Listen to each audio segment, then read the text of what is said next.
গাজলের সালাইডাঙ্গা অঞ্চলের ওপর দিয়ে বয়ে যাওয়া টাঙ্গন নদীর জল ব্যাপকভাবে বাড়তে শুরু করেছে। নদীর জল ব্যাপকভাবে বৃদ্ধির ফলে সালাইডাঙ্গা অঞ্চলের মোহাম্মদপুর এলাকায় নদীর পাড়ের বাঁধ এবং রাস্তায় ব্যাপকভাবে ফাটল ধরেছে। বাঁধের এবং রাস্তার কোথাও কোথাও ভেঙে যাচ্ছে। যে কোনো সময় পুরোটা বাঁধ এবং রাস্তা ভেঙে এলাকা প্লাবিত হতে পারে, সেই আশঙ্কায় ভুগছেন এলাকাবাসীরা।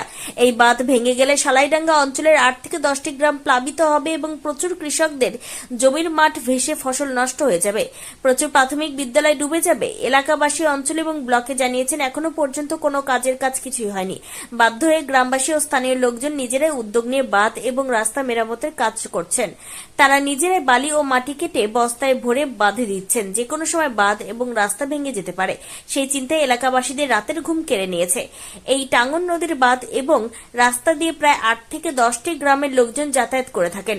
এবারের ফলে প্রায় 8 থেকে 10টি গ্রামের কৃষকদের জমির মাঠ রক্ষা হচ্ছে। স্থানীয় লোকজনদের দাবি, সরকারি আধিকারিকরা এসে পরিদর্শন করে দেখে যান, যাতে সরকারিভাবে দূরত্বের কাজ।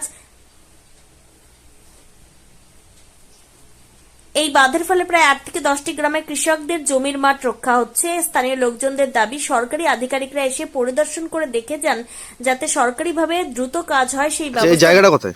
এটা হচ্ছে মহাদেবপুর গ্রাম, কি অঞ্চল? সালাইডাঙ্গা অঞ্চল, রামনগর মৌজা।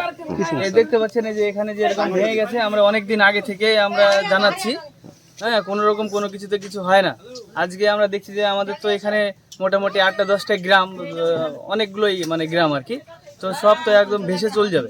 হ্যাঁ, এত জমি সব, এগুলো সব ধান মান সব হয়, এগুলো সব নষ্ট হয়ে যাবে। তো ওর জন্য আমরা গ্রামের লোকজন সব উদ্যোগ নিয়ে আমরা এই কাজটা করছি। আমরা কোনো বাইরের কোনো সাপোর্ট পাচ্ছি না। রাজনৈতিক দল বা নেতারা কেউ এসেছেন এখন পর্যন্ত? না না না, এখনো কেউ আসেনি। হ্যাঁ, আমরা সবাইকে জানিয়েছি। আমাদের এখানে পঞ্চায়েত আছে, পঞ্চায়েতও দেখে গেছে, কোনো কিছু কেউ কিছু করতে পারছে না, কেউ করছে না। অভিযোগ কোথায় কোথায় করেছেন? অভিযোগ আমরা কালকে অঞ্চলে জানিয়েছি, পঞ্চায়েতকে জানিয়েছি, তারপরে ব্লকে গেছিলাম কালকে। হ্যাঁ, ব্লক থেকে জানিয়েছি। এখন অবধি কি আশ্বাস পেয়েছেন সেখান থেকে? এখনো কোনো রকম আশ্বাস কিছু পাইনি। তখন দেখছি যে আমাদের, হ্যাঁ, নিজেরাই করছি, আমরা গ্রামবাসী মিলে সবাই মিলেই কাজ করছি। এটা কি চাইছেন এখন আপনারা? আমরা চাচ্ছি যে এটা তো কোনো রকম এখন আটকানোর মতো কিছু করতে হবে, নাহলে তো আমাদের এগুলো গ্রাম শেষ হয়ে যাবে একদম।